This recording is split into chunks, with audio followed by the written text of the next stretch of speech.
قریش مکہ کا سب سے بڑا ذریعہ معاش تجارت تھا۔ موسم گرما میں ان کے تجارتی قافلے شام اور سرما میں یمن کی جانب جاتے تھے۔ اس سال بھی قریش کا ایک بڑا قافلہ شام کے سفر کی تیاریوں میں مصروف تھا۔ ابو طالب جو قریش کے ایک نامور تاجر اور بنو ہاشم کے سردار تھے، اس قافلے کی قیادت کرنے والوں میں شامل تھے۔ جب سفر کی تیاریاں مکمل ہو گئیں اور قافلہ روانگی کے لیے تیار ہوا تو ابو طالب اپنے تمام عزیز و اقارب سے رخصت ہونے لگے۔ جب وہ اپنے بھتیجے محمد صلی اللہ علیہ وآلہ وسلم سے ملے تو جدائی کے تصور نے دونوں کو بے چین کر دیا۔ ننھے محمد جو اس وقت محض 11 سال کے تھے، انہوں نے اپنے چچا کی اونٹنے کی مہار تھام لی، ان کی آنکھوں میں دیکھ کر کہا، چچا جان، آپ مجھے کس کے سپرد کیے جا رہے ہیں؟ یہ الفاظ ابو طالب کے دل میں تیر کی طرح پیوست ہو گئے۔ ان کی آنکھوں سے اشک رواں ہوئے اور بھتیجے کی محبت ان کے تجارتی نفع نقصان پر غالب آ گئی۔ انہوں نے اسی وقت فیصلہ کیا کہ وہ اس نور نظر کو اپنے سے جدا نہیں کریں گے۔ انہوں نے قافلے والوں سے کہا،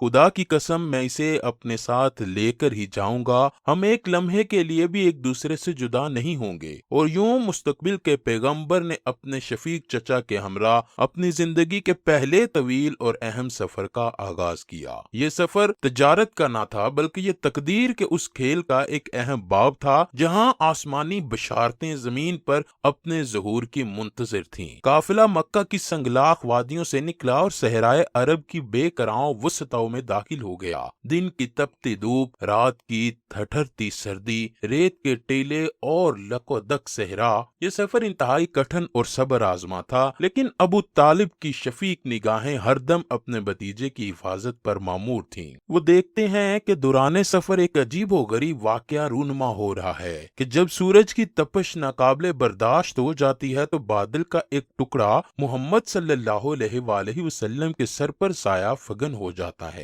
اور قافلے کے ساتھ ساتھ حرکت کرتا ہے۔ جہاں قافلہ رکتا ہے وہ بادل بھی ٹھہر جاتا ہے۔ یہ منظر ابو طالب اور چند دیگر اہل قافلہ کے لیے حیران کن تو تھا ہی، مگر وہ اس کی اصل حقیقت سے ناآشنا تھے۔ مہینوں کی مسافت کے بعد یہ قافلہ شام کی سرحد پر واقع شہر بصرہ کے قریب پہنچا۔ بصرہ اس زمانے میں ایک اہم تجارتی اور ثقافتی مرکز تھا۔ شہر کے مضافات میں آبادی سے کچھ دور ایک پرانا گرجا گھر تھا جس میں ایک عیسائی راہب رہا کرتا تھا جس کا نام جرجیس تھا، لیکن وہ اپنے لقب بحیرہ سے مشہور تھا۔ بحیرہ کوئی عام راہب نہ تھا، وہ ایک بڑا عالم، زاہد و زاہد اور علم نجوم و فلکیات کا ماہر تھا۔ اس نے اپنی زندگی پچھلی آسمانی کتابوں بالخصوص انجیل اور تورات کے لیے اور ان کی پیشن گوئیوں پر غور و فکر کرتے ہوئے گزار دی تھی۔ اس کا سوما نسل در نسل عیسائی علماء کا مرکز رہا تھا۔ ان کے پاس کچھ ایسی قدیم اور مستند کتابیں تھیں جو تحریف سے محفوظ تھیں اور ان میں آنے والے آخری نبی کی علامات بڑی وضاحت سے درج تھیں۔ بحیرہ اپنی عبادت گاہ کی کھڑکی سے اکثر باہر کا نظارہ کیا کرتا۔ قریش کے قافلے ہر سال اس راستے سے گزرتے تھے، لیکن بحیرہ نے کبھی ان کو اہمیت نہ دی تھی، نہ کبھی ان سے کوئی رابطہ کیا تھا۔ وہ دنیاوی لوگوں سے الگ تھلگ اپنی روحانی دنیا میں مگن رہتا۔ لیکن آج کا دن مختلف تھا۔ جب اس نے اپنی کھڑکی سے قریش کے قافلے کو اپنی خانقاہ کی طرف آتے دیکھا تو ایک ناقابل یقین منظر نے اسے اپنی جگہ پر ساکت کر دیا۔ اس نے دیکھا کہ قافلے کے ساتھ ساتھ بادل کا ایک چھوٹا سا ٹکڑا بھی حرکت کر رہا ہے اور وہ خاص طور پر ایک کم عمر لڑکے کے سر پر سایہ فگن ہے۔ اس کی تجربہ کار آنکھوں اور علم نے فوراً اسے چونکا دیا۔ اسے اپنی کتابوں میں پڑھی ہوئی وہ پیشن گوئیاں یاد آنے لگیں کہ جس میں لکھا تھا کہ نبی آخر زماں جب سفر کریں گے تو بادل ان پر سایہ کرے گا۔ ان کا دل جوش اور بے یقینی کی کیفیت میں دھڑکنے لگا۔ وہ دیکھتا رہا۔ جب قافلہ اس کی خانقاہ کے قریب ایک پرانے سوکھے ہوئے درخت کے نیچے آ کر ٹھہرا تو اس نے ایک اور معجزہ دیکھا۔ اس لڑکے کے درخت کے نیچے بیٹھتے ہی درخت کی خشک اور بے جان ٹہنیاں سر سبز و شاداب ہو گئیں اور جھک کر اس معصوم مسافر پر سایہ فگن ہوئی۔ یہ دوسری اور واضح ترین نشانی تھی جس نے بحیرہ کے شک کو یقین میں بدلنا شروع کیا۔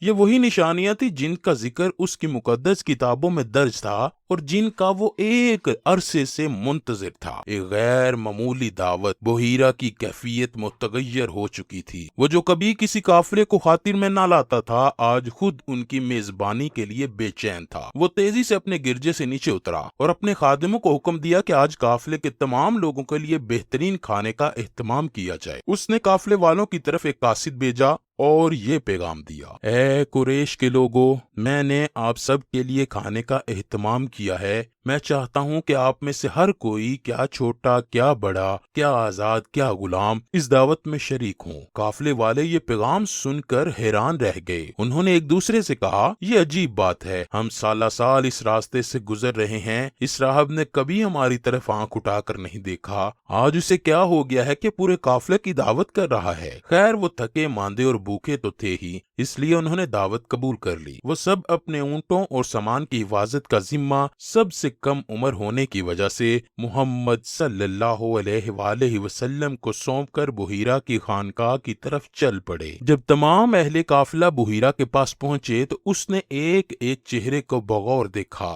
وہ اس چہرے کو تلاش کر رہا تھا کہ جس کے سر پر اس نے بادل کا سایہ دیکھا تھا۔ اگر وہ نورانی چہرہ اسے کہیں نظر نہ آیا، اس نے پریشان ہو کر پوچھا، اے قریش کے لوگوں، کیا آپ میں سے کوئی شخص پیچھے تو نہیں رہ گیا؟ قریشیوں نے جواب دیا، نہیں، ہم سب یہاں موجود ہیں سوائے ایک لڑکے کے جو ہم میں سب سے کم عمر ہے، وہ ہمارے سامان کی نگرانی کے لیے موجود ہے۔ بحیرہ نے مضطرب ہو کر اصرار کیا، ایسا مت کرو، اسے بھی بلاؤ تاکہ وہ بھی ہمارے ساتھ اس کھانے میں شریک ہو۔ یہ کسی طور پر مناسب نہیں کہ ہم سب تو کھانا کھائیں اور وہ تنہا رہ جائے۔ یہ سن کر ایک شخص گیا اور محمد صلی اللہ علیہ وآلہ وسلم کو درخت کے نیچے سے بلا کر لے آیا۔ جیسے ہی نورانی چہرے اور روشن آنکھوں والے محمد صلی اللہ علیہ وآلہ وسلم محفل میں داخل ہوئے تو بحیرہ کی نگاہیں آپ پر جمی کی جمی رہ گئیں۔ اس نے اپنی تمام تر توجہ آپ پر مرکوز کر دی۔ وہ آپ صلی اللہ علیہ وآلہ وسلم کو چلتے ہوئے، بیٹھتے ہوئے، کھانا کھاتے ہوئے دیکھ رہا تھا۔ وہ آپ کے جسم کی ساخت، آپ کے چہرے کے نقوش اور آپ کی ہر ادا کا اپنی کتابوں میں درج علامات سے موازنہ کر رہا تھا اور ہر نشانی کو من و عن ویسا ہی پا رہا تھا۔ اب جب محفل برخاست ہونے لگی تو بحیرہ راہب ابو طالب کے قریب آیا اور پوچھا، اے محترم، یہ لڑکا آپ کا کون ہے؟ ابو طالب نے بھتیجے کی محبت اور حفاظت کے فطری جذبے کے تحت کہا، یہ میرا بیٹا ہے۔ بحیرہ نے فوراً نفی میں سر ہلایا اور اپنے علم کی بنیاد پر پورے اعتماد سے کہا، یہ تمہارا بیٹا نہیں ہو سکتا۔ اس کتاب کے علم کے مطابق جو ہمارے پاس موجود ہے، اس لڑکے کا والد زندہ نہیں ہونا چاہیے۔ ابو طالب بحیرہ کے اس قدر پر اعتماد دعوے پر دنگ رہ گئے۔ انہوں نے سچائی کا اعتراف کرتے ہوئے کہا، آپ نے درست کہا، یہ میرا بھتیجا ہے۔ اس کے والد کا اس کی پیدائش سے پہلے ہی انتقال ہو چکا ہے۔ بحیرہ نے کہا، اب تم نے سچ کہا۔ پھر وہ براہ راست محمد صلی اللہ علیہ وآلہ وسلم کی طرف متوجہ ہوا اور ایک پرانی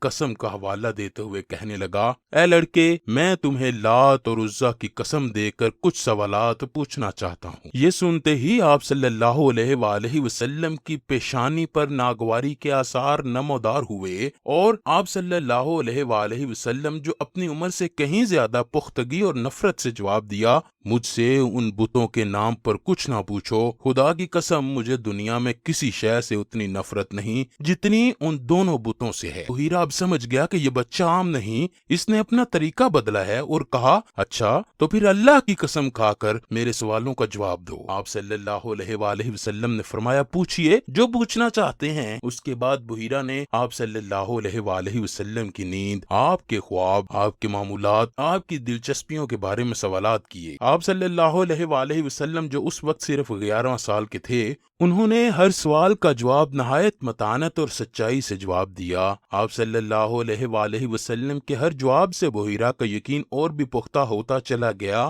کیونکہ وہ تمام باتیں ان پیشن گوئیوں کے عین مطابق تھیں جو اس نے پڑھی تھیں۔ جب سوال و جواب کا سلسلہ ختم ہوا تو بحیرہ نے آخری اور سب سے بڑی نشانی دیکھنے کی خواہش ظاہر کی۔ اس نے ابو طالب سے درخواست کی، میں اس بچے کی پشت دیکھنا چاہتا ہوں۔ مجھے امید ہے کہ میں وہ نشانی ضرور دیکھ پاؤں گا کہ جس کی مجھے تلاش ہے۔ ابو طالب نے اجازت دے دی۔ بحیرہ نے جب آپ صلی اللہ علیہ وآلہ وسلم کی قمیض مبارک پشت سے اٹھائی تو اس کی آنکھیں کھلی کی کھلی رہ گئیں۔ آپ کے دونوں کندھوں یعنی شانوں کے درمیان بائیں کندھے کی ہڈی کے قریب گوشت کا ایک ابھرا ہوا حصہ تھا جس پر تلوں کا گچھا تھا اور وہ کبوتر کے انڈے کے برابر تھی کہ جس کا ذکر